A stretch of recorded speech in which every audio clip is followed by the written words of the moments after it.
শোনো, তিনি সাল্লাল্লাহু আলাইহি সাল্লাম বলেছে, যদি কোনো মানুষ ফজরের পরে ফজরের সালাত আদায় করে এই দোয়াটা পড়ে, ইয়া রাব্বি লাকাল হামদু কামা ইয়ানবাগি লিজালালি ওয়াজহিকা ওয়া আযীমি সুলতানিক, শুধু খালি যদি একটু পড়ে, আল্লাহ নবী সাল্লাল্লাহু আলাইহি ওয়াসাল্লাম বলছে যে দুইজন ফেরেশতা, মানে ফেরেশতাদের উপর এটা হেভি হয়ে যায়, এটা অনেক ওয়েটি হয়ে যায়, অনেক ভারী হয়ে যায়।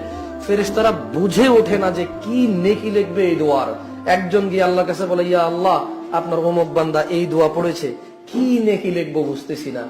আর একজন, মানে যখন দুইজন ফেরেশতা যখন একজন আরেকজনের সাথে কি হয়, মানে তারা বুঝতেছে না তারা কি লিখবে, তখন তাদের একজন আল্লাহ সুবহানাহু ওয়া তাআলার কাছে বলে, ইয়া আল্লাহ, এর কি লিখবো। আরেকজনে পড়ে শোনায় আল্লাহকে যে আল্লাহ, আপনার এই বান্দা এই দোয়া পড়েছে, ইয়া রাব্বি লাকাল হামদু কামা ইয়ানবাগি লিজালালি ওয়াজহিকা ওয়া আযীমি সুলতানিক। আল্লাহ তাআলা তখন বলে যে তোমরা এটা নেকি লেখার দরকার নাই, তোমরা ও যা বলেছে শুধু তাই লিখে রাখো, এর নেকি আমি নিজে